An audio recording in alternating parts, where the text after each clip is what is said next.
Et pour réagir aux derniers développements dans toute cette affaire, je retrouve Ève Torres, ancienne coordonnatrice de la Voix des femmes, un organisme qui encourage les femmes musulmanes à prendre part activement à la société québécoise.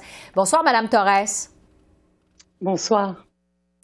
Madame El Gawabi s'est finalement excusée aujourd'hui auprès des Québécois qu'elle aurait blessés. Je me demandais, vous, comme femme musulmane qui vit au Québec, comment vous avez vécu toute cette controverse?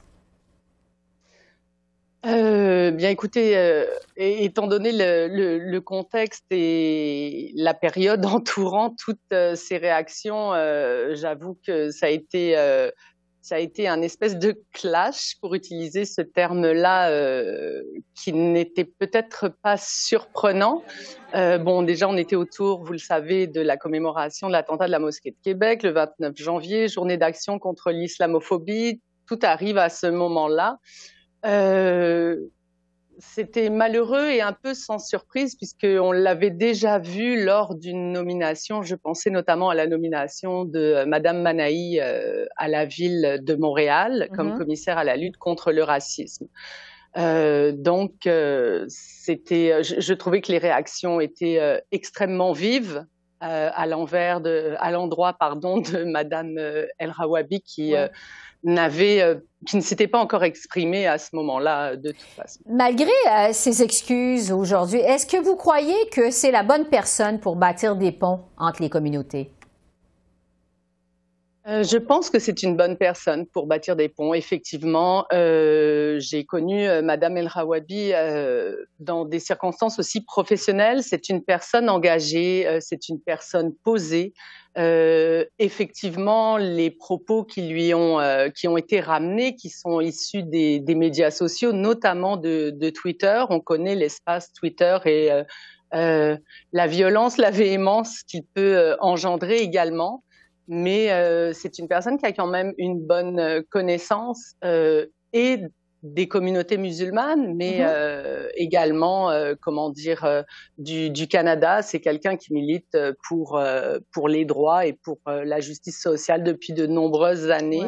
Ouais. Je pense que c'est quand même quelqu'un. C'est une personne douce également, qui a une facilité à communiquer. Ouais.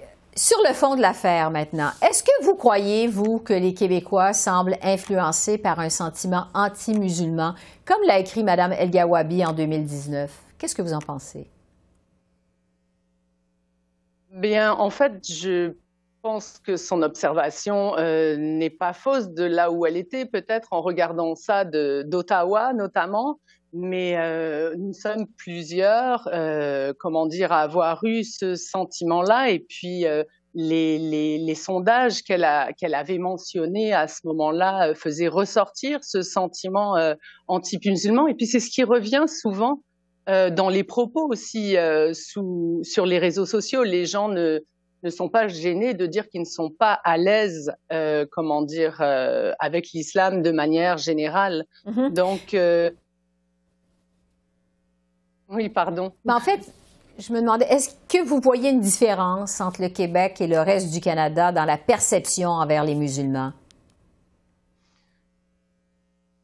Je l'ai senti moi-même, ça fait 23 ans que je suis au Québec. J'ai senti les changements. Bon, on ne refera pas l'histoire politique du Québec si on parle de 2007, la période des accommodements raisonnables, la Charte des valeurs, par la suite la loi 21. On a vécu ce changement.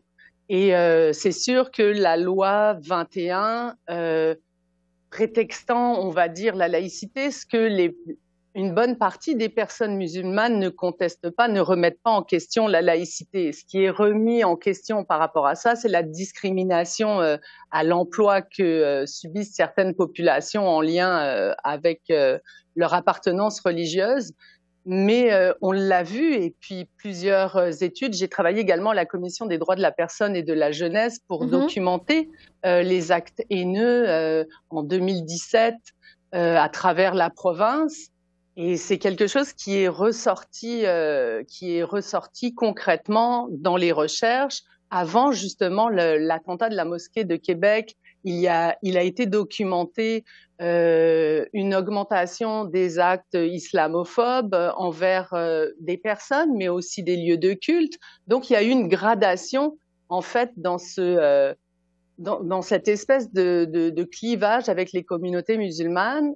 Et la loi 21, la façon dont elle est perçue, c'est qu'elle est venue ajouter à ce sentiment-là. Est-ce que vous comprenez que les Québécois ont vécu sous le joug de l'Église catholique, comme l'a rappelé le premier ministre Trudeau aujourd'hui? Qu'est-ce que vous en pensez? Ça nous est toujours rappelé. En 23 ans au Québec, je veux dire, on a eu le temps de s'approprier l'histoire, la culture et ce vécu. Par exemple, lorsque j'ai eu à plusieurs fois à me prononcer ou à faire des présentations sur les questions du racisme, etc., c'est souvent revenu. Oui, bien sûr, personne ne nie ce vécu, et sous le joug anglais et sous l'Église catholique. C'est quelque chose qui fait partie de l'histoire, c'est quelque chose, on le voit bien, c'est la corde sensible au Québec. Mais ça ne veut pas dire pour autant que dans l'état de la société actuelle, l'état politique actuel, d'autres communautés, que ce soit des communautés noires, autochtones, musulmanes ou autres, ne peuvent pas s'insurger ou revendiquer en lien avec des choses qu'ils trouvent discriminatoires. C'est ça, je veux dire, l'un n'empêche pas l'autre, et il n'y a pas de concurrence en termes, on va dire, de souffrance ou de discrimination. Aujourd'hui, nous sommes en 2023. Il se passe encore des choses avec certaines communautés où il y a des ponts à créer. Donc, ça n'est pas un rejet ou une mécompréhension ou le fait de renier ce pan de l'histoire. C'est vraiment peut-être de se dire, et c'est la question que je me suis posée à maintes reprises justement dans cette façon de vouloir bâtir des ponts, comment à ce moment-là on peut se servir de notre histoire ici au Québec pour ne pas reproduire justement et peut-être voir à travailler d'une autre façon, à percevoir d'une autre façon les différentes communautés qui sont avec nous ici aujourd'hui. Oui, Monsieur le Premier ministre qui insiste pour dire qu'il faut avoir une conversation difficile là-dessus. Ève Torres, je vous remercie beaucoup de votre témoignage. Merci beaucoup. Merci à vous, Madame Bégin. Au revoir. Au revoir.